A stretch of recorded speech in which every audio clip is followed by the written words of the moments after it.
adia nipa ya ache no ka say oh ye ne preko pa e de o how beba and ekono aye kono it is even though nya nsuo nyina na ni ate de ba nsuo ni bebre no ani ate Amanzure river na say ya journalist be sure. Yes, Amanzure, I've given a specific insight. I know. Instance, Western region. Western region here. I think say and the man put them over. Amanzure is peace FM yekesi. Tell me be sound. I will give you the video. Okay, so maybe Attorney General so I'll catch Iyoko.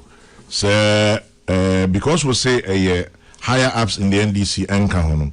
Okay, say Attorney General say my national organizer Joseph Yamin and a national vice chairman Yakuba Banga. Yeah, from Unayan to Tomano. So I say him. You see, men can't say higher ups and come home. You just said it. They say those charged with the fight against Galamsey. You see, that is why that is what I said. Lawyer Bass, who can I see? I say mean to mean pointed to any higher ups. Anyway, maybe I said what has happened to that thing. I said, NDC Nivia involved.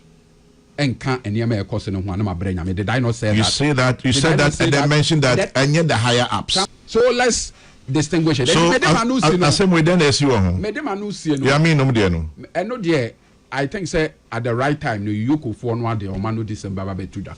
Chairman, the man some American in also Mireku ko Galamsey. And Chahana be you ano. Now I insisted there. Galamsey one the table I say. They been one concession in power. Now NDC has been in power for 1.5 years almost. I'm still waiting. They if you back at them concession one pay or in my name and now any of my friends. No one you finish them. Not even one concession. I don't know them. My deputy minister for lands and natural resources. Manja abanas asida. Manja one concession put that. I've never also mined before. Now, I'm still challenging this government. They won't expose him if I'm lying. I was already Mamenchia na memo kwa bamfa wombra around the report so. Na enda no pay and commentary be akoso ewo Peace FM. Ebra na kwa me Sefa kan etie dwemu. Ni nyina efa Galamsey ya sei.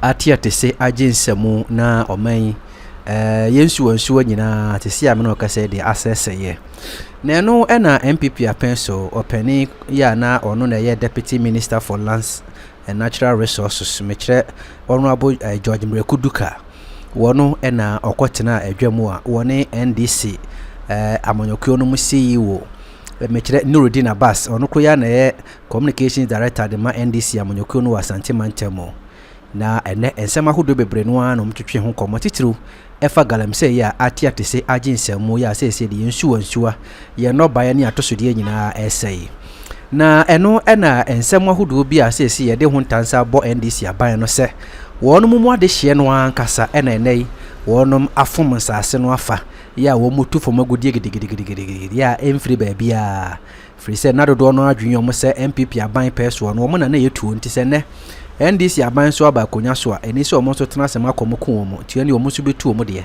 sisi ameno kasa ko ba bi se takwa ko ba bi se prestia ko ba bi se chese emiamia hudo bebre no ano ayamfre ne mpotemu de yesi ensure ye no mkora no eho ya dene free se Galamsey no atiate se wo hwanu mo ampanyimfo wo ye ho hwia enye ne ebisa se so ebra na NDC fo nyamba aban mu no ya na omototo abo ba fie mu no na omu dwene ho sei omutususu ne sei se omu ba acha bosome ombetimi amasrafo atu ase besi ne afi atwamu ko afi ne fa ye nhyeda hu bibia wo no ma ye ne Mireku duka ya ona na ye wo so afo sa abre no wode nsem bia todwa no ama Nuruddin Abbas no akasa wode akwa ne ho a de akwa ne ho fi se NDC fo no se wo mu na etu ye nya daje ne yenko na yenko tie nkomatwetwe no se de ne esi ekoso anopai wadaroma ya no like me video ya mame ya no share ne titiro no fa wadwenkyere bra ne nyina no yenhue mu ade areas adewo into your shop say Galamsey ibetimi ai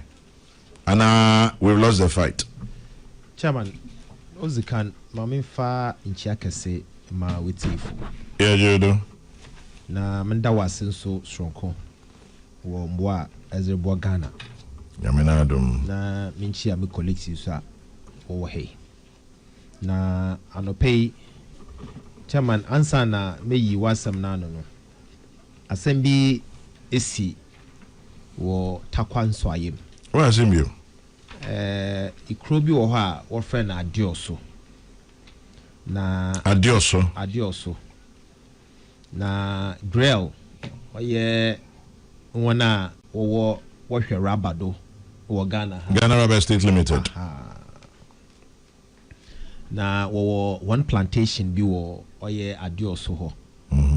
And I'm told that Galamsey yara kan ho asemi. Branson no where illegal mining e forest ni mo ho. Grill for one plantation. Grill no one plantation mo. Na soja fo koho there wo kapam ho. Na I'm told that Branson binum wo tuitu abra soja fo no wokoho no. Ma soja fo no so otutu ni bi. Emma, I'm told that he be pray. Na per reporter was a mama no. The next day no. Soja for no cook room ho. Na chairman also when you are on so country. Biara aye benyina dam dano e wo krom ho neze. Se ehu pictures ni bia. Oyare ho. Obro one papa. Na how kese wom eye akyerkyerefo a we post one ato dam ikro no do ekuru mpoze na wabesra na yer dam dana na wo frɛ hon wo pay no wo bro hon papa chama ne hu bia hu de nyipa nsahwe na bijize de Ghana yambremu no your institutions are yezi enyize kese yeze mahon ebinye military ubu hon papa one of the most cherished institutions are bubu hon na minyim de mbremu no se sojanyi to anamoni bia ohia de civilian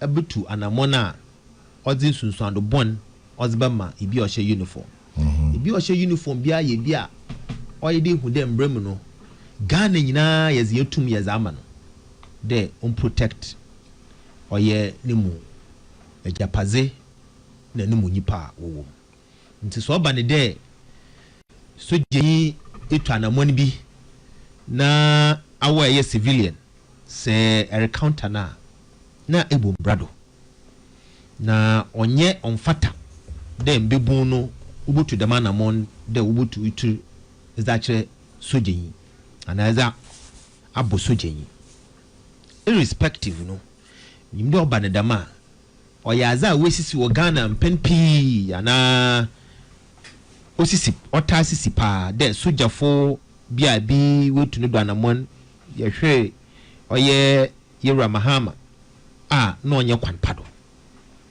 na sokoba ne de yereba botu anamon bi de mfi innocent souls nso ye bohwere won ana de yezon ba fa kwan bi do a sabia wonzi hu fa na oya tete Galamsey meshaban de masamia wesi wadioso no aban onye hwehwem na akyerkyerefo nso so a the mass troyenchem ato ho no mamon yakọ na ekroma binum ho a waso yenkokora mpo no wo brohon yaba mo nyina yakọ na aban fanenansi fom na wonhwe de dam krofa a wodi won dam nya no over compensate one especially the teachers ame maye me ye chechirenyi minka de maye chechire me a teacher by profession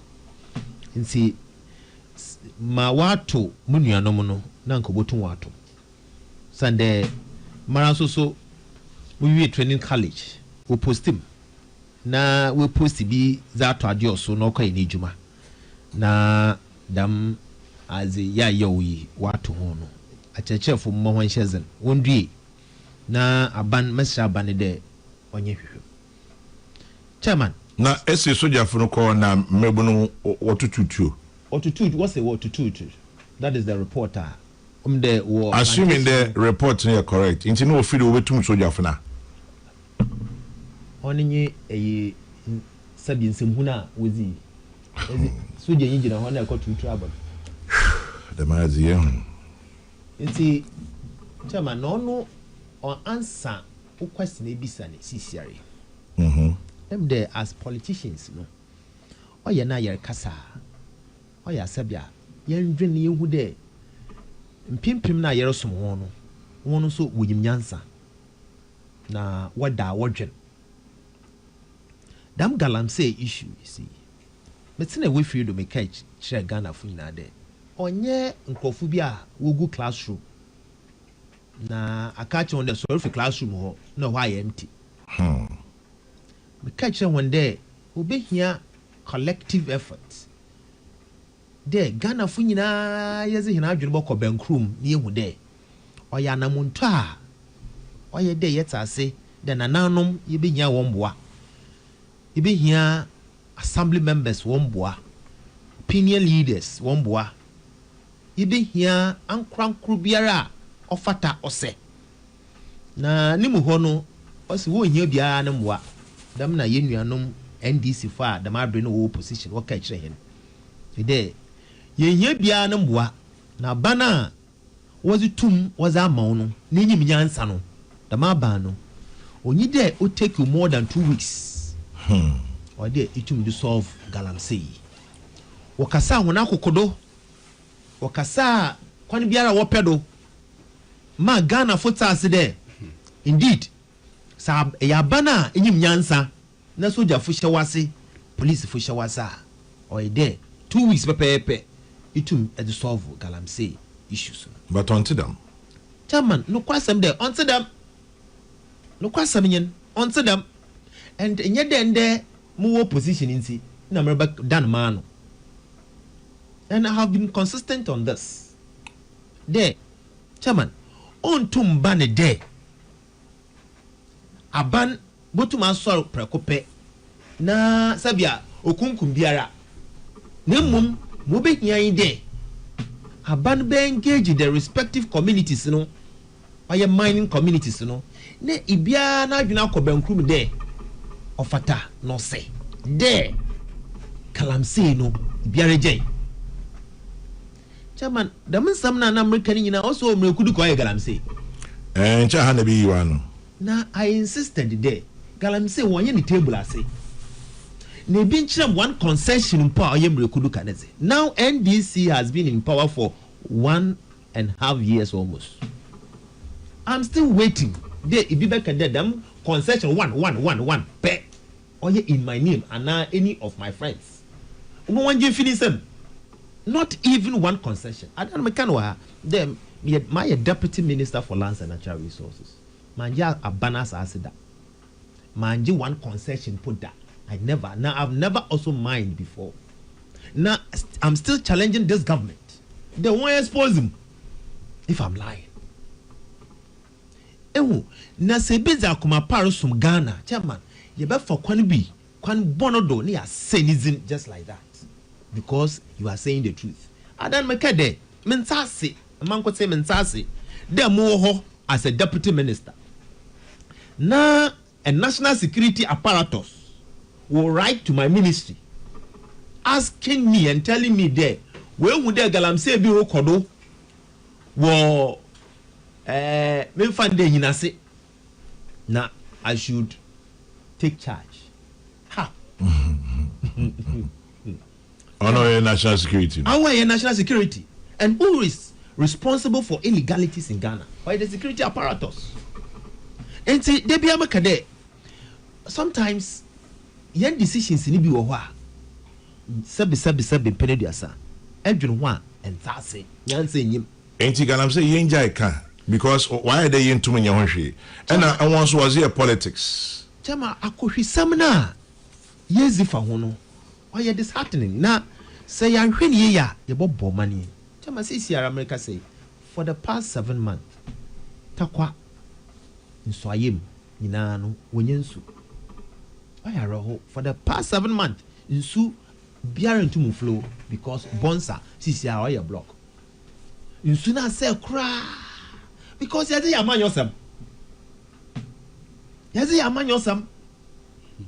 yɛbɛka no basaa yɛdze asɛ yɛn ho sisi ampo ɛyɛ politician mpo a sɛbi ɔyɛ ayɛngu asesam because yi bɛtena wahyehyɛ ne nua roba yi bɛka wakek nti you don't even have the zeal to even serve your own country ɔnyɛ dignifying bio de ebotuma aso wo man mpo wɔ wankasa no kwarim because if you are better Ghana me enyima in NDC you hyehyɛ MPP nya roba MPP you hyehyɛ NDC nya roba I mean is that how to build a country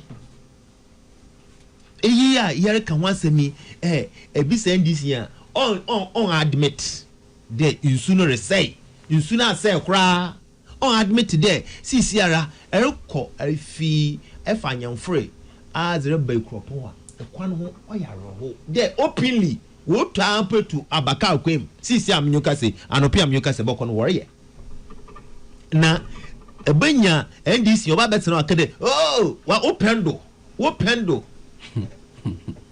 into opendo no why were you voted to power there baba na boss woman about nti na ebe about nti what to abamo nti agitum na 1 pen we ntuma chairman se ehwe measures a yedo to ho na se Ghana fo tsase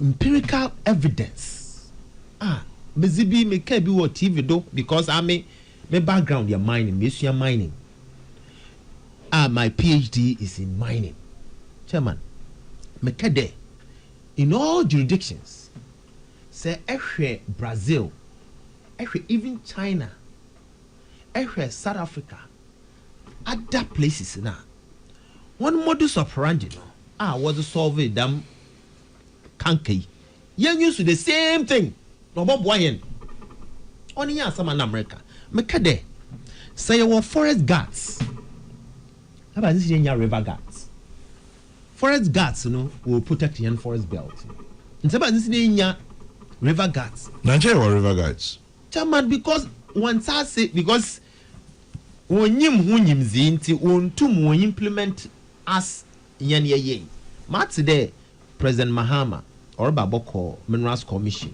na wakɔhwɛ situation room aye creating no we be implement the drones system no oboboa na maba ho chairman mama kenye there and I did a presentation before cabinet there obi here there ye be yedam river guards no inti naval command will trainee not less than 600 youth and they be deploy one in the opposition ma wo be yen there at each vantage point of any river body kese aye wo no Ghana no how the NDC can pump pilot bra it made the prior example chairman say 3 kilometers biara na ye wo security posts at the bank of river pra 3 kilometers biara na yen charge them river guards no one patrol along the banks of this river pra yen the river pra on one source yin baby on end and it's a 3 kilometers bia near wo security post wo ho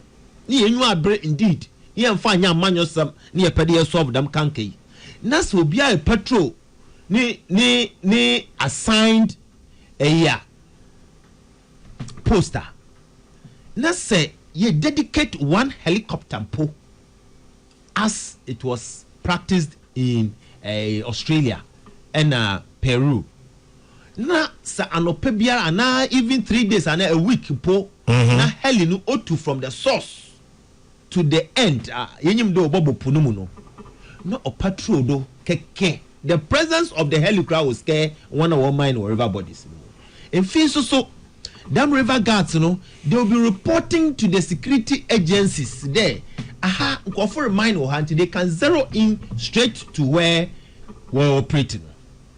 Na yamma dam river gati logistics adano na mutwemu wo nzima area bi na ekwe around ekwe as a fire punano hwa mu de one I was from river gati as a blue water gati what to dam I laughed what to dam it means warankasa no they've not even been well oriented with human and work yen for fanciful yen commission. My worry is there. Kwana yare fadono yama yinenwan bill there. You protect indeed. You protect your river bodies. Ghana yeya or yema yenina. I mean, I'm not interested in this ball NDC MPP. No. What to abamo? You are in charge. Say, woman kwanum yetina da. I'm telling you, I gave Ghanaians 3 months around November. Do woman 3 months. I will make sure there them method there you use will make sure that yenya use no. But method we're using the NIMOS. It was the same military action under your government. Chairman. Why a situation room. It's the same thing that's been done all over again. Chairman, yeah, recycle from President Kufona Bredo. I agree with you. No. We recycle the same thing since President Kufuor's time. Because President Kufona Bredo wasn't this bad, but it had started. President Mills, President Mahama, them time Inusaf Hussein were Minister of Lands. Them soldier free up and down. The same produce. President Akufo-Addo, the same produce. President Mahama, same produce. Is it winnable or should we just give up? Sir, President Rawlings in the time not starting. But it wasn't this bad. I quite remember there. We are Bonsa. I mean, it's a Bonsa. Now, in his regime around the 80s, was the heli. On Arankasa Timibi, or fly straight to Bonsa. Now, what about Block Road? Those days, Richumpona gold, car be over Trimbia was such. The gold one waji. McCain, when we were in power, I can't be was me Galamsey. Missy, damn junta style of onye Juma. And I'm happy. There I observe them processes there. All the regimes or start Rawlings's regime. Wanye Juma, you used to soldier for Wanye Juma. There's a back for Wanye Juma. There's a ma Yera Maham Mills, Wanye Juma, Mahama, Wanye Juma, Nanado, Wanye Juma. Now, not ever the most. Not today, right now, 2 years. Because exam, not say was set to exam questions. Now questions no Afibia will repeat. Now also this the same answers in the Afibia. No what's one. Or they change your answers. And I keep on telling Ghanaians there. On your military nobody use other stop one. Jide ye jide as a politics. Jide young ekanokwa the try no. Jide ye engage the communities. Jide ye the ebinum super of one expert. When you expert in the field. Jide X one concept na say santo one concept na say net nkran ekeka mapia. The man ebeye eboko ebesak one is it true be trewondo obesana ko back because o isika me kai there in South Africa one Galamsey or friend Zamazama and one interior minister or friend police minister na ye call conference or in Durban or Cape Town na minister for mines or share any experience or say the police minister or call field do ko make soup na one woman or unyinsen pregnant woman and a basu shenechi and she was wielding a gun and was ready to shoot in South Africa. And that is the nature of the Galamsey Zamazama na ye kanwasama onyazo odefom. But unless you engage, unless you involve the communities, unless you involve the opinion leaders, unless we know the right channel, chairman, I feel so mekanya at that time there. Obey here there, yeba attach a security apparatus to the Ministry of Lands and Natural Resources, because that is what is done in South Africa. And the Ministry of Lands and Natural Resources, Nara, and now one of a Ministry of Mines, security, or your agency under the Ministry of Mines. I want to say ministry take decisions. Biara their part into what is happening. They understand it. Into one take knee jerk decision there. Yeah, 9 months. No, we operate 9 months. No, or the Amas wealth, and then but when a bimpo was or lobby to be part of 9 months. Into say a bimpo. Ono yatisem. Ono yatisem. Ono dam na metete. Ono yatisem. Yentimo fe bibi antodo. No. Into obey here there. You better take practical decisions, sir. Obobwa. And Madame Galamsey menace, no. Wait, because the future is bleak. See, I hear.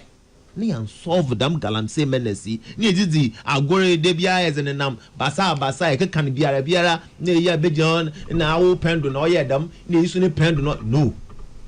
Ghana is for all of us. Okay. And we are passionate about Ghana. And oye na ye mana ye ntu hwe. Ma money on saying. Since ya ma Mr. Ghana for in there. Say yan hwe na yan kan na command to in yem. Na ye zebufu da ma na MPP fu na ye bufu da ma e ba meyenyu ado na NDC fu ase mani amayen. Because baby I didn't know so. Nature, so you're going to invite the same NDC MPP you're speaking against. They must accept there. As you know, yentum Ghana fina yema yena adwen ko benkrum. Na yenyina all hands must be on deck. Dam na mepede wajitum until America na dam. Martin about to be. Chairman General, there's nothing that we cannot fight against if we are united. We have the political will and the love for our country, Ghana. Our politicians don't have the will, and that is what it is. There's no name with this one. Amo says the NDC promised the people of Ghana a state of emergency, but has failed to honor it. Chairman General, good morning. Politics is a crazy job. Only 2 years ago, the Prime Minister of UK was a hero. But yesterday, he also cried on TV for his unpopularity in the polls for tomorrow's local elections across UK. Otskojo. Mireku Duka's suggestion is the solution from Kwesi Dakom in Kokore Ntumi. And then stop your down politics and let all of us work together for our poor country. We are doomed.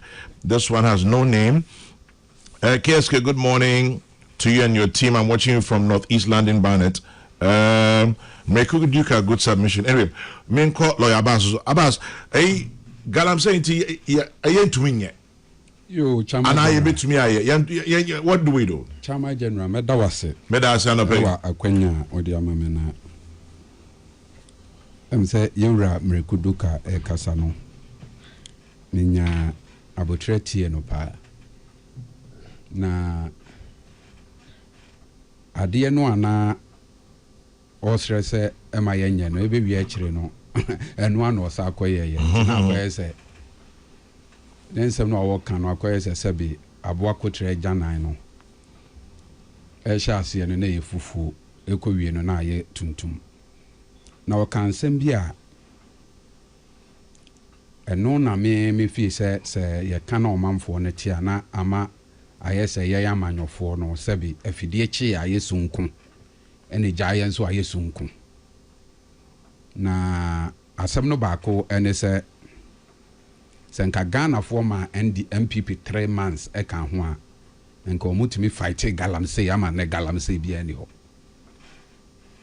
na mitie no na me se na chairman Pocho man Canada so dem na kan to be bia wo ho atwere me pa chaw honorable you said it me misquote honorable in all sincerity it's say na me tia situate ni ye how the mama okwan ma kasa mpeda me situate ni ye wakasa 35 minutes oh so when you can say we are 35 minutes now the program is started time 35 minutes asma me kan ye me ka Ghana for day 1 month 3 months we'll make sure they them kanke ya resolve. You had 8 years. Honorable me patch me ba. You had 8 years. Honorable 3 months already. On the honorable Mireku Duka cannot say wakosira busuya bi na omode hia afam say ene ntena say oyere.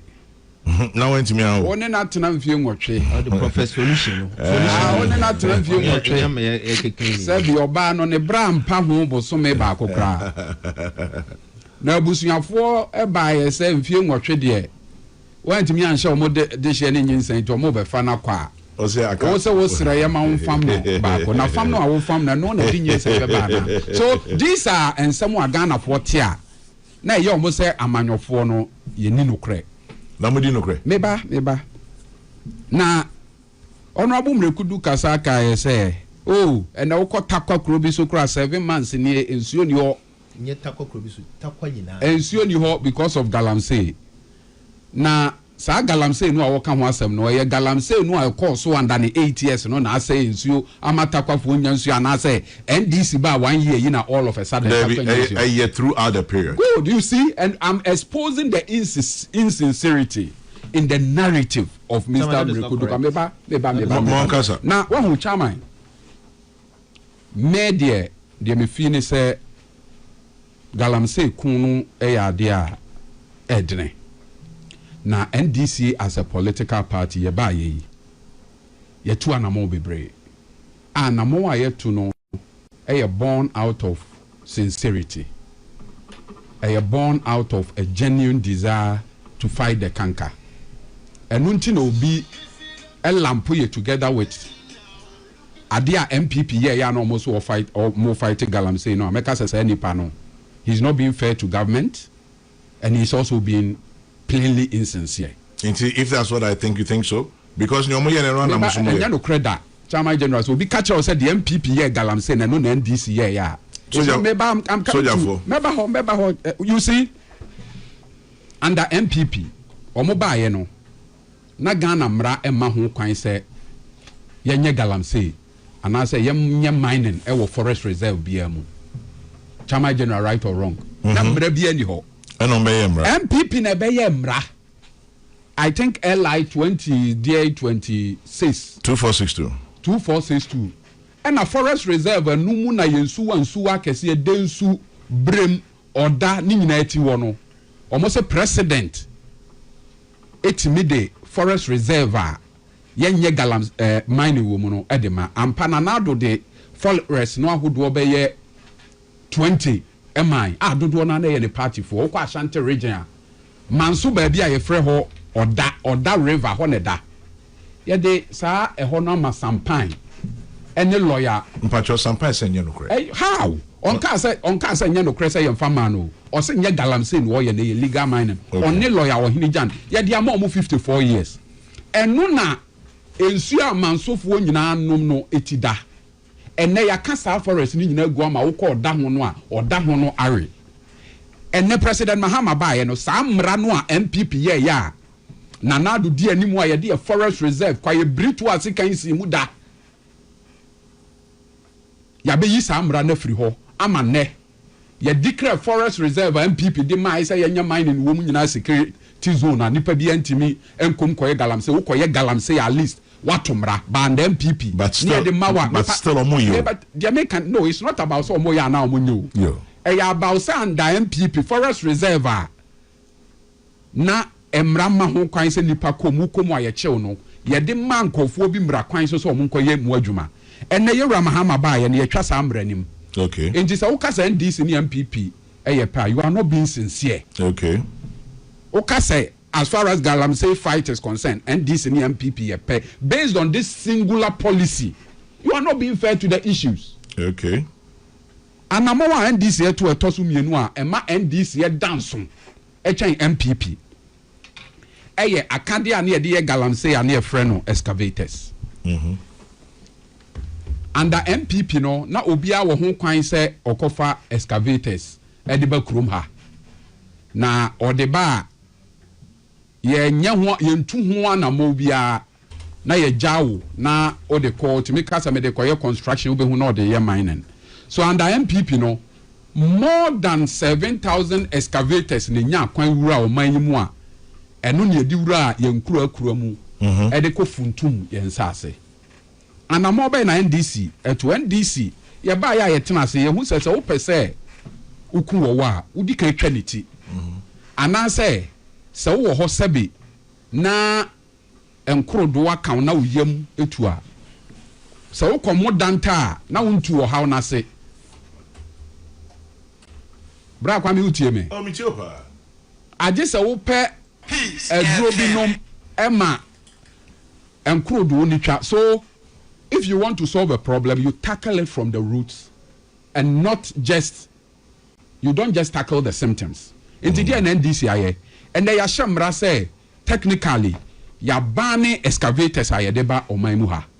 Na wo pese okra excavator first and the MPP. Say you sorry ya nipa ba ko timi kokra excavators 500. No dia begu ha no one. Aje se odi kan koje permit. O koje permit no a wo be kire de wo de excavator na be ye. Wo be kire de wo de excavator na be ye.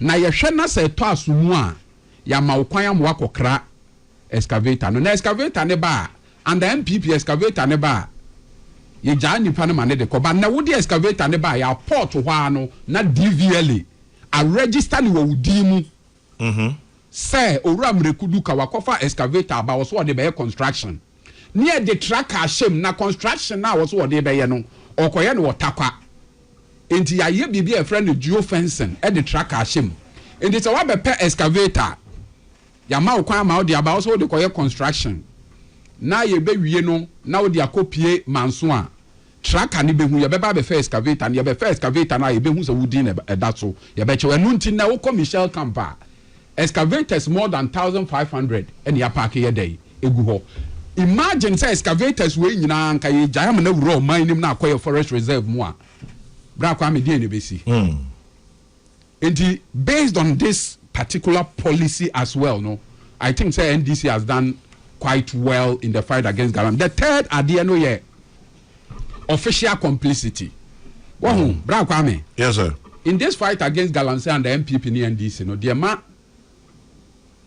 NDC down switch MPP and the MPP no.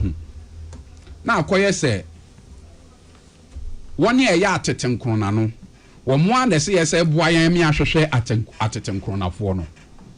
Asama bra kwa me make no tiase and MPP no won we say pani bia onu na wo kromu a ade san na ode kaka moto bia ko ahyeniti ejina nkwantia ekunkum nipa na ade san ade chena ema ni nsu anu asa aba ni omu nsu ene nam ehwehwe nipa no a omu kunkum nipa na the MPP there were credible certified results say 1 year na was omu fight Galamsey no omu DPM incredible sources right from the presidency. I'm trying to point to you that MPP is complicit. No, MPP keke. Me metina haka se bia na ya bayi. E bia NDC ni bia the low tier. Enye involved en fan hu nkofra fra mu a e bia na mabre nyame. But the distinction between NDC and MPP ne say those are the top echelon. By the grace of God, obiantimi fa incontrovertible evidence bia ma say e bia involved. Me can say be say the MPP empanyimfo na no mo so mo fight Galamsey no omo ana na ye typical example ye kwachi mrantie bi watiwa forest ene ye de omo court mrantie be 15 ye line omo apeba TV so ye chi omo ade omo court omo timi gina court e ka say omo de omo ya asomafo na ye soma omo free omo mpanyini akufo ado akache ra kwa metie ni ye pa wo metie omo ka sa asem ni wi a ye mo a omo no de omo pie court no asem anko mampanyini di apie mu a ka wose ye yema mampanyini hu fi no yamfo man si court bi ye hu ba bi asem no kosi ye hu ba bi asem no kosi ye and somebody like me I can deduce as anya mampanyini no kra no a ne won kofo bi e ka ne ho a na omo hyemu bi nya no nko a on Al Jazeera abrante bi a ye friend Alistair Matthias ebo ni din say ono wo ye connection man magana mampanyini a o mampanyini kufu ado na breso a abre no ane yesi abane Galamsey no na watch bia no to me the gold worth about $50 million in the free of my muha edem ewo mampanyina kufu ado di mu Al Jazeera a global brand omo kan sa asem no o mampanyina lawyer ye friend eko asuman e twere omo se o man retract a omo de omo be kokko Al Jazeera be kan si su dua sa isansa asem a omo kan ye nokre na nokre ye 270 no omo twesan a enye dai enye yie ebesi ho no mampanyina kufu ado anye bibia amfa ntini din ho eno danchen a the party yesika conundrum no aye ba ya bra kwa me asem we make any speculations keke because I'm a lawyer I'm restricting myself to the incontrovertible evidence amra wo nya de obi e hye da kan to obi so ye wo krom ha omai mu ha bra kwa me ena owura Frimpong Boatia or no na ye chairman of Asunku Anayatia yade kun eye Galamsey Lucy mu pam Echo police station bra kwan bajo tiem yo Mitiopa don't worry about Mitiopa Echo police station Echo logic complain etia MPP regional vice chairman na your friend Echo Wusi say amanfo excavators ayakwache say ye Galamsey no owura Echo Wusi no wa fasa excavators no he went to lodge an official complaint in the police station. This is Professor from Paul Watson. Or call police station, you know. And I call we see so call the honor on any ding common or record on say Prof. Idea where the MSA Yanatana dem about point, the antina nedia. Mu be a gummy swing. Yaman no John Boyd doing a tenacessa party in Yesica. And the end to Sana Moi. E didi entina ne menkwan ye beyi edi ayedai agumeso e ba bonten no no so dane gu prof Frimpong Boato so say ne baby di jojo boaten ono so ayedai eye Galamsey ye wa ha na tano nimri forest ye hu so wuntumi akowura mu no then time owura Mireku duka no ye deputy Lands and Natural Resources Minister. So say court anangba. Enya court no aye no the factual statement and Minerals Commission the official statement eba abonten a omo ka say wuntumi ba bia wakwa awoye no ni permit bia so obeye. But omo court then is here. No, by that statement enya court assembly there won say we must delineate factual occurrences from matters of law. The American Minerals Commissioner na MPP abreso mo na power mo ba abonten e de beto so say tano nimri ho na wuntumi wo no ni license bia so e wo so wo ho na woni license say wo so koye mining na che say Galamsey. I'm saying all of this not because I want to equalize, but I'm telling you. But that's what you're doing though. No. I'm telling you no. But under NDC, I'm telling you why NDC and MPP are not the same. Is it not interesting, sir? I will check. Is it not interesting, sir? Nancy, Mampany Mahama so him send a party for count. Yes, Meme Kramin himself definitely. About then, Galamsey of course we party for definitely there will be some people on whom, but the main culture on the say, say who fie na kwala eye bonia. Send ye si fa no dasronku send ye maame ana papa no a ono ye fie ni ti no a what so hema discipline prevailing no. Ono so ye the area bi but the NDC obi what is obi the Galamsey asema for a president Mahama as a person media mentibi what is say key people na omudi animu omoko ama kofibu a enim ni ade no yes there may be some yankofo ni bia omo ye bi but the leadership at the top no are resolute in the fight against Galamsey. Now, so if the leadership are resolute, what are they doing about those who are dealing in it? They are fight. You see, Black women in America say Galamsey kuno. Eye kwa eden they say edua ede emfie dua san chia no untimi fa dak no ntre no but the ye niema anamo a yetui say MPP ye bi 8 years ago a kenenka the story about the fight against Galamsey would have been different. Nipa ba ko ye very a credible voice when it comes to the fight against Galamsey Erastus Asaredonko. At least on do ni NDC and MPP and beyond the NDC and MPP I cannot say even though under NDC akono yentimi nkunwie ye de but no as a journalist or then to fight Galamsey no he sees some level of sincerity and a commitment on the part of the NDC and on the Facebook page we say operations are 9 months ye nyina na ye dey e wo ho enti media the American say Galamsey kono yentu ase but it will be very very unfair, it will be very dishonest for anybody to say baby MPP di edru ye na ye da so gina ho a. Okay. We are making effort and na ya chini pa bebre prosecute omo ya deport eye enkofo bebre omo so ya chi omo a ye hu so omo ho bon eniema nimu kakra enti meme de se na America no me eje yewura eye Lands and Natural Resources Minister say onyere ne ho na kunu a okunu ano onto aso na NDC ni MPP de enye pe in the fight against Galamsey say na maka no eye forest reserve mu na eye na NDC e ba eye twam excavators as I say ya ban ya yesa dey e track and na yesa license ya the water guards cry dey aba Urabri kuduka 8 years one for water gas ama but no see man 3 months cause the water gas be producing. These are the insincere commentary no a man feel say politicians no your abemu ade ye kan different your opposition and ye kan different. Maybe some a very final thought. Let me final question to your thoughts. Okay, so maybe Attorney General so I'll catch Iyoko. So because we say a higher ups in the NDC enka okay, say Attorney General say my national organizer Joseph Yamin and a national vice chairman Yakuba Banga. Yeah, from Unayan to Tomano. So I say you see, men can't say higher ups and come home. You just said it. They say those charged with the fight against Galamsey. You see, that is why that is what I said. Lawyer Bass, what can I see? I say, mean to me point you to any higher up. Anyway, maybe what has happened to that thing? I said, NDC Nivea involved and can't and yama cost in one of my brain. I mean, did I not say you that? Say that you said that and then mentioned that and yet the higher ups. And I make say those charged. So maybe I mentioned Amaku Fibua, who is the Lands and Natural Resources Minister. I'm talking about your national organizer and vice chairman. I mentioned the president, yes. And they are referred to but they are not involved in the fight against Galamsey.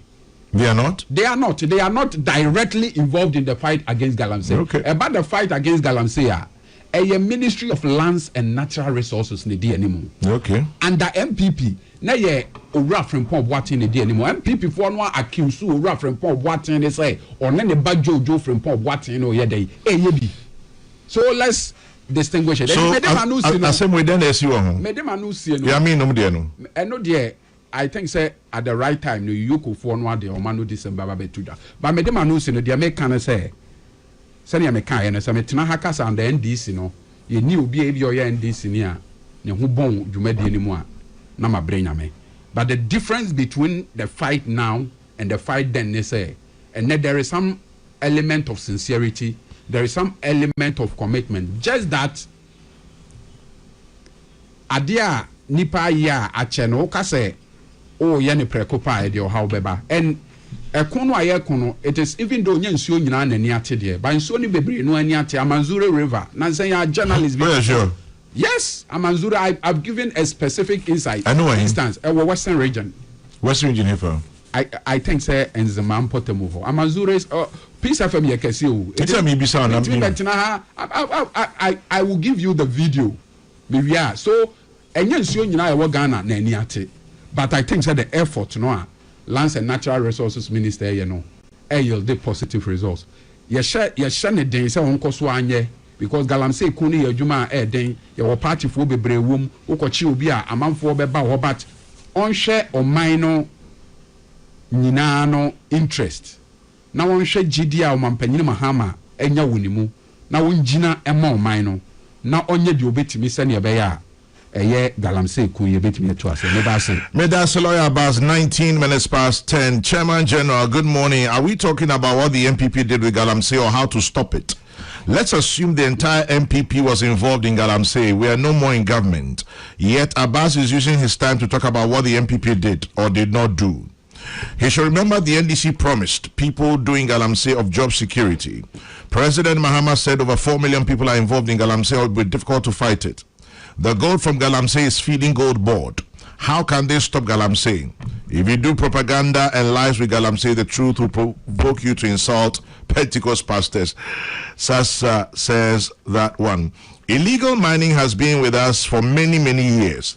It became devastating and worse when heavy equipment were introduced during the period 2012 upwards. Odeshi Ajabing in Adshow. Higher up has a different meaning according to lawyer Abbas Nuruddin George from Rage sends that one. And then Kwesi Esiedu, good morning Koze, have a beautiful day and thank you for listening. MV says Ghanaians can only unite to remove a national team coach, but we cannot unite to deal with Galamsey. How sad. Greetings to Mireku Duka, salute him, Kosa Kosa, JBS Ado. I don't know what Kosa Kosa is. Is it Konongo? Commended teacher training. Oh, okay. Ask my junior Santa, I call Santa, so I decided boy. If someone takes an AK-47, gets to a public place and starts shooting people randomly, are we going to beg him to stop? Or you bring him down as the military would say? The guys doing Galamsey are doing the same as the gunman. The solution is bring them down. Phillips, Takrade, ND, and no Ebaye. And then, let's see. Okay, Mpamcho, more sending messages now. Mama Kasa Hunterai. Seven Sahadi or the Adiana Banase, attend you my new few. Chairman John, I think both parties should stop blaming each other and start solving the problem. Or Boba Boateng in Zurich, that's in Switzerland. And then Fantastic Wilberforce in Sefa Sirens who says, we have not been fair to President Mahama regarding the fight against Galamsey. Propaganda was overused in the discussion around the Galamsey issue, and now reality is setting in. Fantastic. Propaganda was used by whom? And reality is being faced by whom? Steve Ofori in Germany says, tell Abbas that the river video is AI. Chairman General, Galamsey fight has reached a point of camel passing through the eye of a needle, period. Daniel Ochri, Ga East Hospital, and a day and Abai. There is no river like that. Kwame, my problem is that the NDC also cannot fight Galamsey. My worry, however, is the silence of chiefs in the areas where this is being done. Reynolds in Agona, Odobe. When the old man is speaking, no one says anything. May God have mercy on us all. Which old man? Okay. Okay. Yeah, come on. Charles, Eja, one idea in training. Baby, Eja Benuni. Will we win? Can we win? Is it doable? Is it not doable? Okay. Yes, sir. I mean, now was in a queen. Madam was in a danger. Na Mincha Honorable Duka. Mincha Abbas. Nuruddin. So, a question now will be: is it winnable? Yeah. I'll tell you forcefully. Say no. We cannot win it today. We can't win it tomorrow. Just say, yeah, TRC, na ye wuko. Na ye said in the papu for Ain't what do we do? So now we do katia. Yeah. No crum dumping you at that one, and yet none will shas you. He is aware of it. It's been there. That water is polluted. In fact, call Western region before you enter Takrade. And you that when you now see Takwa. It's not good. True. It didn't start today. It didn't start yesterday. He's been a minister. He's aware of it.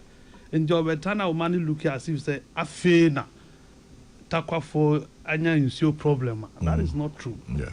Because on him, say in Takwa, MP you can't discuss Galamsey to say you're discussing. You can't do it. He knows it. I know to me. I contract about 3 weeks during the election period. You get a warning say and discussing say you can't do it. Okay, radio so I could discuss it. We were told. I see. You cannot. Honorable Tiasa Mbo Begacho, Untiminga, and no Galamsey. Say, no, community mining abano. Community mining by law is not in law. Any law? Community mining, communal commission, classification of mining. Community mining, yeah. But to satisfy. Cooperative. Cooperative sense. I have not said so. But so, Omudibe saw two party boys in Tino, and Omudi and Noaba. Just so they can give it to party boys to work. It is unlawful. Community mining. If something is not in law, what is it? It's unlawful. It's unlawful. But they are giving it the oxygen to survive. And now, my friend, a illegal mining. How's the difference between illegal mining and cooperative community mining? Are they is it by ministerial approvals? Interestingly, both Abbas and Mireku are lawyers. Yeah, is it by ministry approved and the minister or sanction it becomes a law? Is that what it's supposed to be? Chairman, you been many time. Now, in your committee man on Yimbram. Honorable true. Chairman, that is not correct. Chairman General, Mr. Mika Bibi Kaka Makatimi, young from Swan Audio Chairman. Honorable Galamsey, so we won't the buy you because there can't any other business. There be men I'm start here. I bow me bisa. Because Chairman General, my Bahabe, I hold 19. And maybe I don't care discussing main issue, no. And we produce another issue, they send a crown on Galamsey in Town. Me and I'm the buy. Minim Saudi, oh, you're benevolent. Crazy. I'm sure amazing. I'm not go back to McCarthy. Okay. Because also committee man on Yimbram. Chairman, but that is not correct. Chairman, Act 703 now. About my way. Like Act 703. Act 703 of Minerals and Mining Act. Minerals and Mining Act. Okay. 206. Section say. Chairman, actually under small scale mining now. Small scale mining. On my aspect of mining, tributor system and all that. Now, small scale mining, no, beneath them small scale mining, the concept of small scale mining, or the cooperative mining or community mining. And see, it is within the remit of Act 703, but I don't have the Act 703 here. And so I'm looking at the Minerals and Mining Act 2006, and I'm still looking for community mining. No, it's not specifically mentioned. But that is what Charles said. It's not specific. But what I'm saying is, it falls under the small scale mining. Into small scale mining. By our definition. Not stated expressly in the law. It's not the law. But Mireku, yeah, small scale mining here. There's nothing like community mining. I've opened at 703. But if it's not explicit, then it comes back to. But I'm not even. Then it validates what he says. His argument. What we are talking about. It validates his argument. I mean, per se, with the community mining. I think the chairman. It will be fair they allow me to don't worry, I'm coming to you shortly. If somebody has a concession, which is a legally acquired concession, per the law and per the regulation or guide or Minerals and Mining Act, the person can seal off a section of his concession as a tributor. Into them under the tributor mining concept or act in the that is where it falls. That's why you created community. That is where it came out. You created it. Yes. Okay. All right. Point well made. And if it is not correct, why is the NDC doing it? So we don't want politicizing. Charles.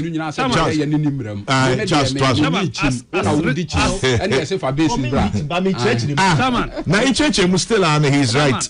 As recent as last week. Minerals Commission, Revoke Adamos. Yes. What was the basis? Illegal mining. Community mining. A portion of their illegal mining. Community mining. Oh, no, but they can seed. They can seed. Yes.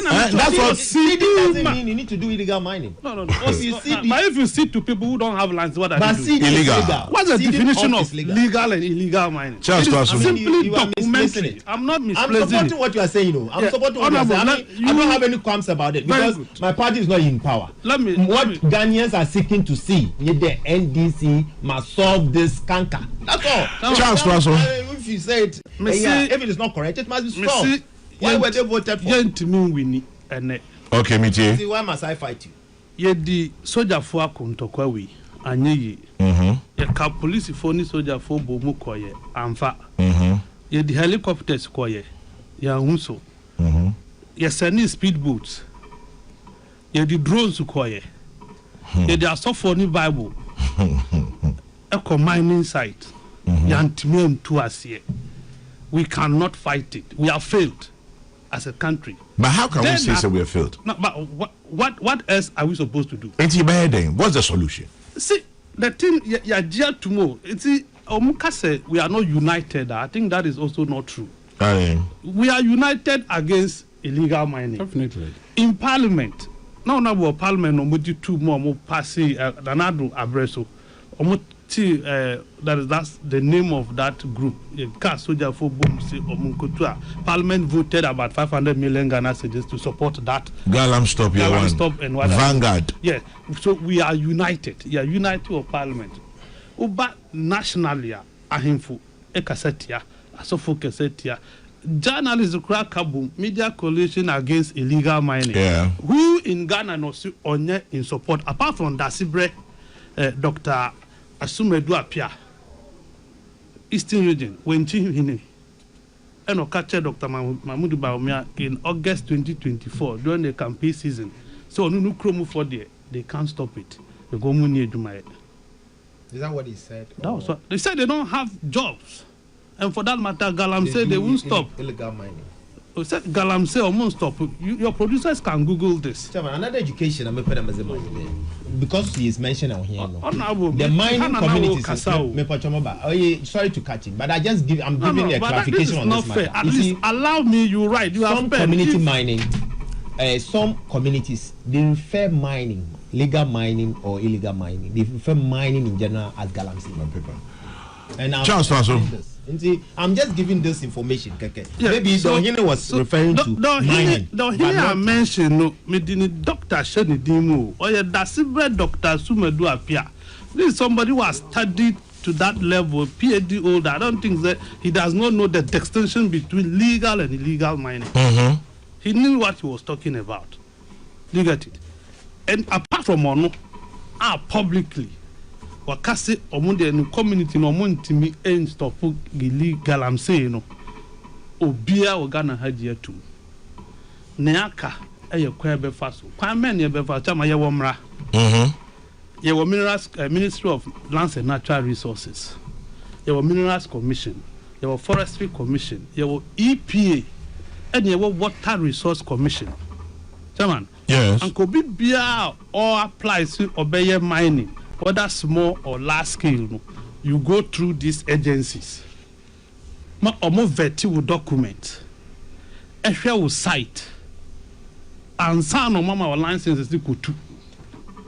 And this ukona untu adin year.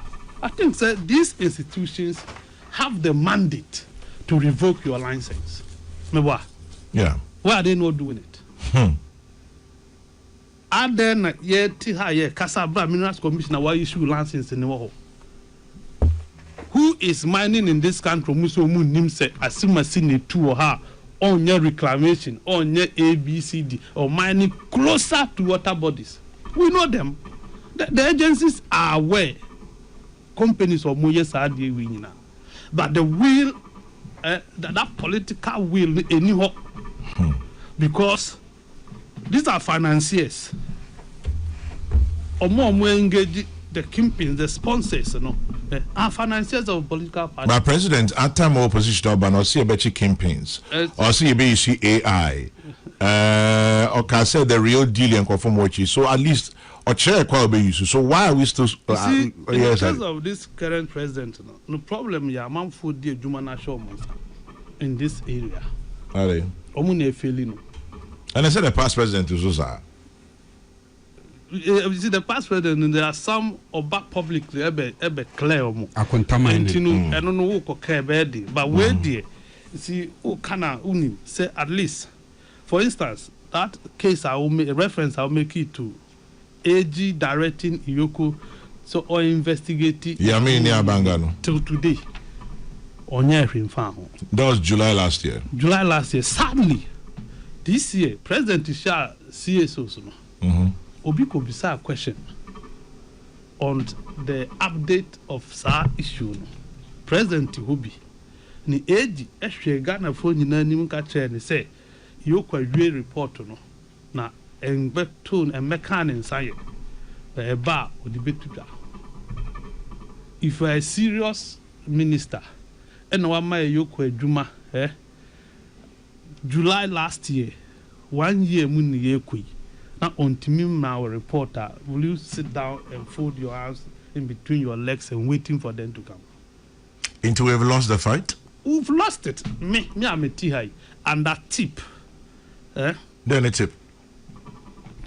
Tip here, me mati. Okay. To fight There's some report to people engaging in these activities. Because you know, hide the media. Eko sino put them eko video as your maseno. The report, a petition, ebesine. Nobody is calling us. My petition why? Oh, me petition Yoko. 22nd August 2025. Me the petition come my Yoko. Okay, I Naimos Beka so much soldiers 4B.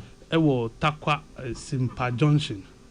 Say omo excavators be omakoji. The excavator 43 excavators. Chama. Omo che excavators ni nyina di momura. Are you sure? 2025. I have the chassis numbers of this. I petitioned Iyoko on this matter against the people who were in charge of this. Iyoko has not have the courage, in fact, the respect to even respond to your letter beyond acknowledging it. And America, some for president did to me, not sure, they are failing him. But how about the president calling them to order? Say, Memo Ejuma with a report, bro. You see, Ubia on the short force. My understanding is that President we, as with the Juma Mawa, never be catching no JD. Who report out the no GD. And this thing is usually collaborated with national security. If we have national security for now, it's also more independent report. Emma President, not immediate Juma. If they are compromised, you will not get accurate report. Are you suggesting they are compromised? Oh, at least most of them. Some. I don't know about when I see parties lose the election based on report and national security for the moment, it be fake report. We are not mabeko. And I'm telling you, but I see of my women, if they are reporting accurately, they will be able to solve them. But because I legal mining, they know national security report. But they will not go after them. So what do we do? They go to the site, take contact.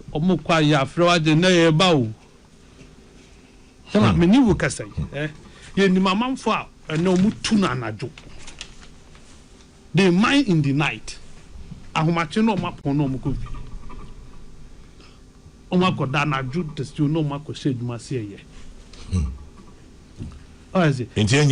Forest reserves, among for room, fuel, among for ton petrol, we know communities in India, we are all involved. Now, point in this is a idea to see a dear we, yen to me, German. Why are we not willing? Say, a better man for no crime, pound me first word to not yen. If it is illegal, why can't we legalize it?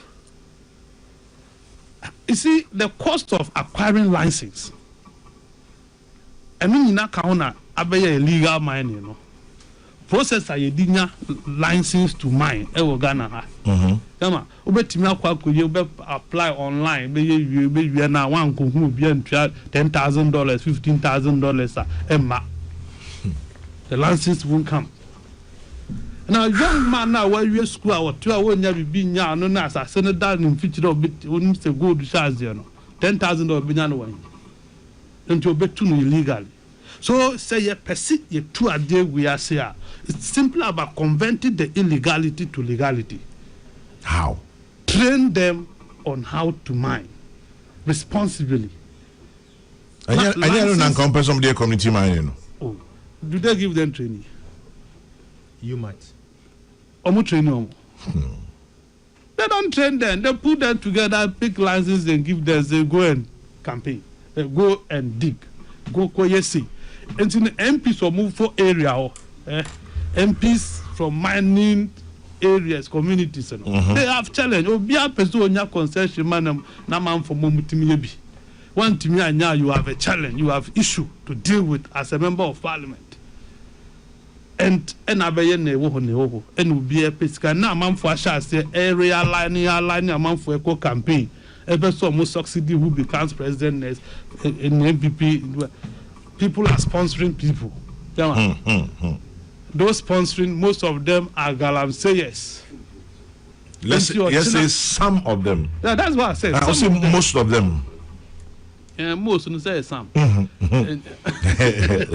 Most ya dodo now. Some ya ebi no. Some of them are sponsoring. Nipa na was sponsor with Neno. I will name the source of income. But now be did to me now. Now discovers or no na. Ya kwachi or no. What can you do? Ubejano. Na ada na mo sponsor me no. I say ya hu be ya mo hi papa. Say dey bia ya kan assembly radio so. Yen to me nye. Honorable TI wonim. Ofa globally.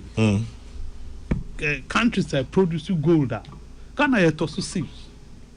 Ada na ye say yensu. Na kan fon say no. China na lead on saying you. Followed by Russia. I think say Canada, followed by Russia, you have Australia, Canada, now what about USA, and sana what about Ghana. You have Mexico, Indonesia, Uzbekistan, and then Peru. These are the top 10. Yeah, to so seats. And then again to me ye I see China for about how we saying so no more. Yeah, why are we not importing or more technology or more two or more there now more to ni papa na ye no and Mahama yebi. In any case, companies are more licenses so moon fund to know. Do you even assess them? Do they demonstrate capacity, capabilities before giving them license? In conclusion, Charles, to me, Obi Obeka say betime to Galamsey as no metre me. Me see the Bible akọ anye yi. Ye di tu akọ anye yi. Ye di drones akọ amfa, ye di helicopters akọ anye yi. En central for ka mu ho abom. Akasa an wan ankasa ntia ahemfo. Otuva one odi ne birthday. O ma wan is na ahemfo ko nya wo si wo ka ho bia, wo ye bia. Obitu ade so. Anye yi, it won't work. But can we just throw our hands up in the air and say anye? You can say anye inti yentia ho sa. But say anye ya adwen se ye beja tu. Enti say ya decide to adwen ya de. Say e affect ye dia 10 years e da ye nimu yi. Ye ntu obi antu bio. Ye posua kwan be fa so atu ni atu yi.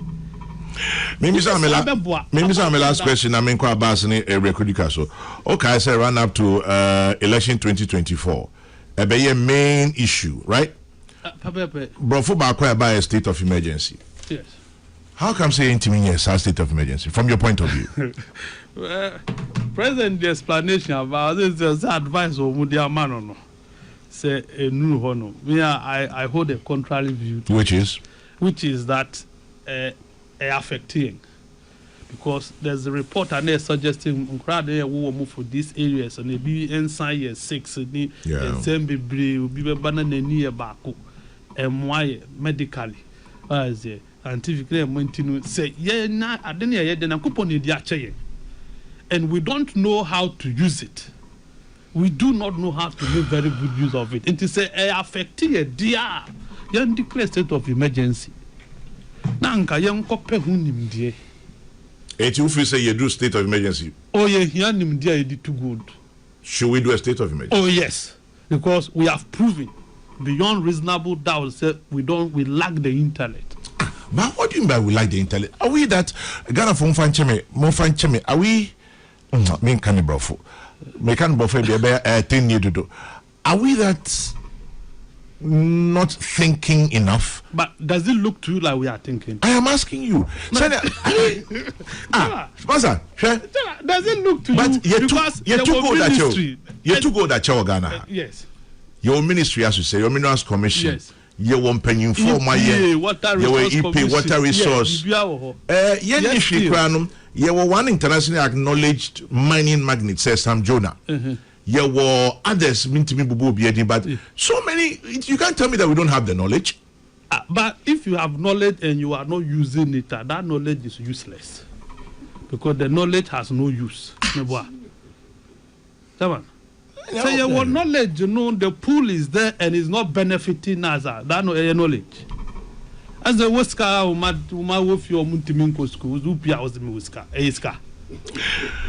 finally, okay, BBC Okwatakwa. Yeah. Nah, Okwatakwa 3 weeks. Make a choice say I had the sound community. Ain't you know, yeah, Tihana, Yen Titakwana Yekano. Let us say we are pouring water on stone. Exactly. Expecting it to grow. More than the brief. Honorable, are you a free? Yeah, are you a free? Okay. Medical doctor. Yeah, he said so. What can you see? You think can you complain? Yeah, member. Yemra. Young cover be our mood to. Near can you? Man and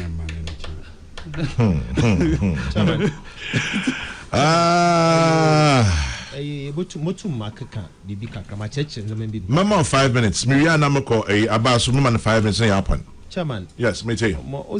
But Kaide Abbas or interrupt to Odu Amankasa. Marty. Yo. 46. Now one timekeeper. Abbas one timekeeper. Make us all your lawyer. All that time I was a benevolent dictator and Yana Yan share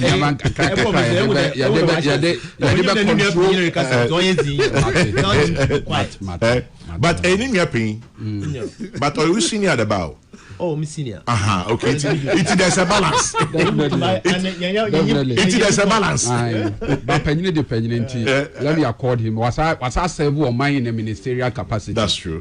Let's even as a member of parliament. Definitely. But yes, I'm saying to them too. No. A chama general. Ni di bomb with the Say, man, share no. No, call for almost a community mine in Indian on one call for the Sacha. But to me, so many to be improved. Politics.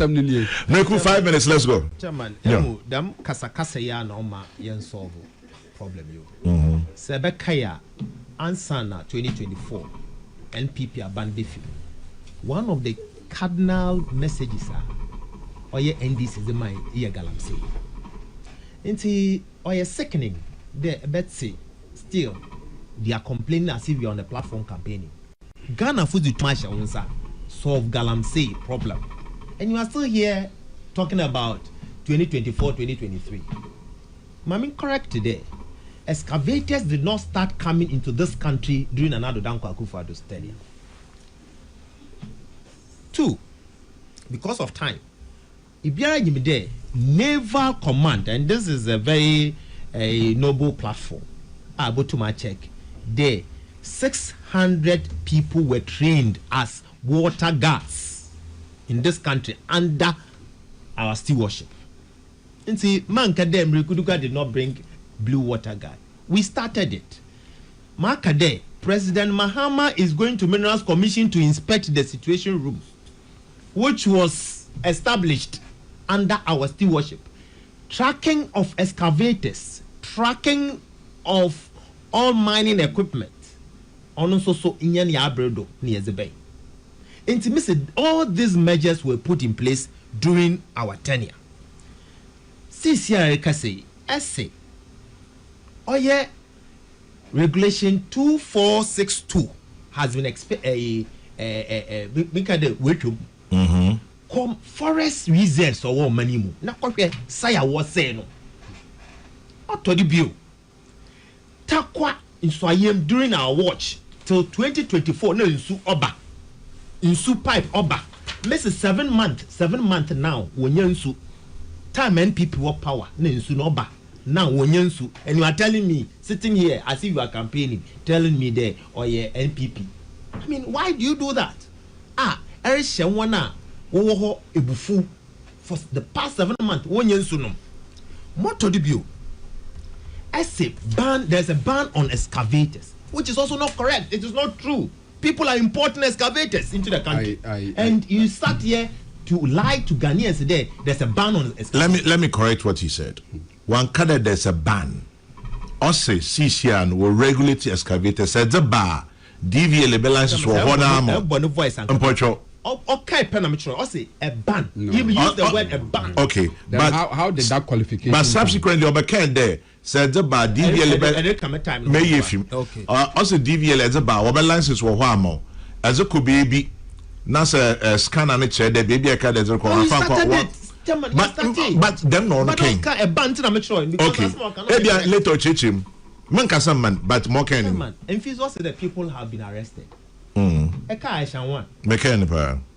A kite, yes, Uncle ni baby put Funko Fungu. You don't go Elwak Stadium. Your children, ma'am, you don't go Elwak Stadium. A one naima. cells ayema. When did this arrest become the solution to a Galamsey menace? And say another bon samrani. If you so say training, it is the reason we started the training was UMAT. There, you be engaged the minesi, I was UMAT. Now you training one why you're responsible mining. Please, you are in government. You are in government and not in opposition. As some journalists can I am correct. I mean, he's right. The mukrum dump him. In Suwa, no. So the government must take charge. You need to fix it. It's the reason we were voted out of power. Na semantics na what is the use of that? Once you are in government, fix it. Fix it, please. Now stop these lamentations. It is also not correct today. I mean to mention radio do what illegal mining is wrong. That okay.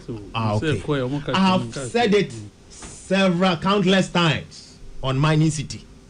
How we could mine responsibly and not irresponsibly. I'm happy you ended by saying there, mining, the solution is to turn the illegalities to legalities. It is correct, and it is the reason why your prophet say the community mining concept, because say nipano or under the scheme of Minerals Commissioner, they can profess solutions, they can profess guidelines to those who are mining there. As you want them, illegal mining, because they don't have any supervision until they do it and run away. Until it will always be prudent. There, Edzi Bibi Beshem under the supervision of Minerals Commission. Now because they have the technical know-how, they will profess the guidelines there. As any day. Until I don't have any qualms about the cooperative mining. As in when you do a community mining or you good. Now so you good, that means in a benchum. Now maybe no for plane, no question one kwa. To just inaugurate the community mine, the same thing you are sitting here. El catch me there on yard papa. Community mine yard papa. Ama adeshi ministers. What question one kwa? What was the plane? Was it kwa? Was it a helicopter on your plane? On your plane? Helicopter on your plane. Helicopter fancy about it. Or your aircraft. Say general, come fancy. Remission. Or your remission. And can see, say, I can remission. Mofum waba one task can plane. It can you plane now? What could school be Sunday helicopter? And didn't look at the plane or very mistake. Oh, the mewa. Into which I wonder a helicopter. What the plane was okay. Welcome your accident, will. And you are sitting here telling me there. Why didn't you cancel? Na meko kun adechi fia wonyim nyansa dem ekokun na ewi abati ka chem do yan papa. It's a shame. It's a shame. It's a shame and sad. 5 minutes now. No. Answer na I don't know. Chairman General, there's no progress in blaming each other, and there's no progress in blaming someone for what you preach you can solve. Where is the AI President John Dramani Mahama promised to use to solve this problem? Kwesi Payne sends that one in. And then Tony says, let us follow the path that Charles has preferred. Legalize and train them to do it properly. And that is Tony Enade and no Ebai. This one says, Chairman General, I disagree with you. We are actually a thinking people, but the problem is we love money than to think. Charles has nailed it all. He has nailed the issue perfectly. Kwame sends this one from Kumasi. Musa Abatwa in Aswazi says, Lawyer Abbas is right. If we are to be fair, the current efforts in the fight against Galamsey have recorded more progress than what we saw under the previous government. The measures being implemented are beginning to yield results. Let's put envy and partisanship aside and support what is right at one people. Musa Abatwa in Aswazi. Musa, Musa, are you sure? Chairman General, you asked a question, and here's the answer. Galamsey has won the fight against the government. All governments. Let us face the reality. Master Planner Junior Ken Tampo and Ede Enobaye we tin George Kwatin Pacho editing ni brief but you say the fight against Galamsey cannot be won with blame games. Ghanaians are tired of NDC MPP. If the government is serious, the law must work. Okay, George, thank you. It's a long one you've written, but I've just gone through it briefly. Abbas, Yapon, meet you. Chairman, no, sir. In my previous submission, no, idea na me no say me equalization. But idea abote and say obi a no your man mfie ngotwe say also two anamo na one two anamo.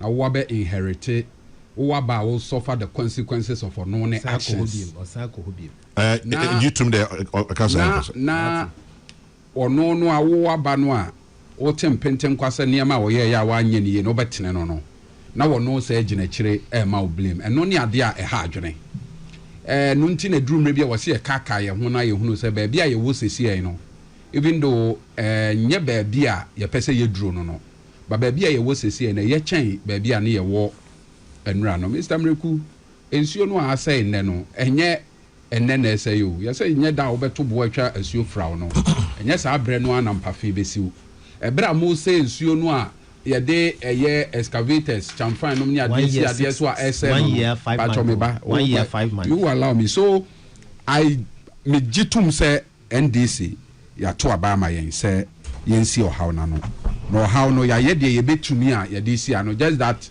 ohaw na be ye kese ama ye say asuopo no asuopo so wo de bo etumu a wo de bo one trip kobu mu a and say dia wonya dai but we are doing a lot so far.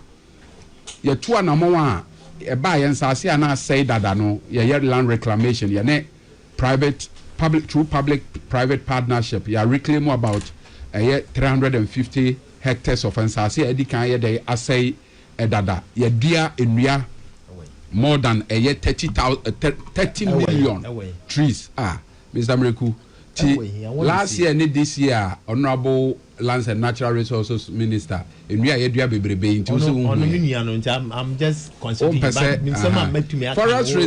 forest reserves bebre na omanfo age aboso ye Jimra any Jimra reserve eye anwea enum ne ade nyina no ene ye tu anamo a ye de ye bo ho ban nti whilst we are not where we want to be no Bra Kwame. Yes sir. We have shown a genuine commitment to the fight. You best Ghana for nyina, you say baako for enchire dam for. Okay. The fight against Galamsey no. 2 weeks. A collective. Hey. And him who wom, asofo who wom. One was say Bra Kwame.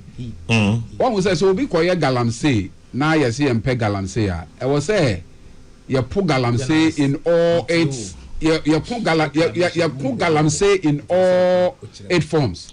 What you say because you chiriko kwa ye Charles, if you know why you kwa ye ndinima Kwame ne ukọ enkrase ye no a say afeson Bra Kwame na ekuro ni nyina eye pesika de aboa kurumpunto a woni mo a ye de omo ye chairman for Bra Kwame Galamsey for no because omo na sika dodo no a ebi wo ho a omo na de omo ye enti just sika ne epe yes and no one factor say ye nyina ye ka bomu a I think say ekun no ye betimi adi so nkonim na obi de message bi by Bra Kwame say ene gold board neto ye Galamsey gold nyina no na ama ye ntimi nko Galamsey na me say me sre busa say gold board ye no 2025 enti a kire say na MPP no na gold board bi ani ho na we or PMMC no na ntimi busa say Bra gold board ma ye no na hwan neto Galamsey gold asem se be na we so ka say ye declare state of emergency Edi ntina yem declare state of emergency. Bra Kwame utwa nka gu ana wonsi dan and the MPP ye bane ye ka say ya bane Galamsey for 20 solid months. Ekote Operation Vanguard sika. Ba uko Dubai a mo record say about $5 billion worth of ASM gold and ye record on Ghana demo ewo ho. So ade no anya adwuma na ade a wa ya anya adwuma. Enti ane na mo campaign say yenye state of emergency. Ade a wa ya anya adwuma no. O de ye adwuma me gidi say I think say I largely agree with nsem dodo no amenu Charles McCarthy aka no. E was say ye hwe kwan a ye be fa so a ye ne gan atimamufo ni nyina no ano be ko bankrom say ye nim say ade no mo pese motu. ɛyɛ mo nananom asase yɛntimi nkasɛ ma mo ntu ba yɛmfa kwan pa so wotu adeɛ ne wie a kata so duanua sɛne ɛbɛyɛ a ɛyɛ nkyirima no ɛmɛbrɛ yɛ nananom a ɔmo bɛtena asase yi so no so ɔmo de yɛ Galamsey a megye di sɛ na yɛba a yɛnka yɛ bɔ ɔmo soboɔ but ɔmo de yɛ Galamsey o the only difference is sɛ ɔmo ansɛ nsuo ɔmo anfa excavator mba ɔmo anfa excavator mba ɔmo anfa mercury nsuo nti no yɛn deɛ na ayɛ ne ayɛ saa nti yɛhwɛ kwan a yɛbɛfa so a yɛbɛtu anamo no in an environmentally sustainable manner na mehyɛ ɔno abo amabo a den sɛ dwumadi ogu so a wodi 9 months dwumadi a wodie no ɔmo ma ɔman no ɛho hia ɔmo na menim sɛ me deɛ menka sɛ ɛko no yɛntimi nko menim sɛ ɛden deɛ ɛyɛ ade a ɛtintim akyɛ ne dua a ɛde mfie aduasa akyɛ ano ntimi mfa da koro ɛntene no yɛyɛ kakra yebedru bosha asase no so mame da se lawyer Bass but Charles answer our baby you know onim say you can about honorable yes you know then something struck me nim say na mekano chima mekanie but onim Odo River Odo yeah we had that aqua circle who's you fin pa and they say I hear you intino is it that you fin Ode dream home. Yaka baby to Galamsey or ye nti na say. Yes. But Odo River is ye to Galamsey. Say ya na ye fin ye na akoto agu. Enti ye fin san ye tia. San ye tia. Hey.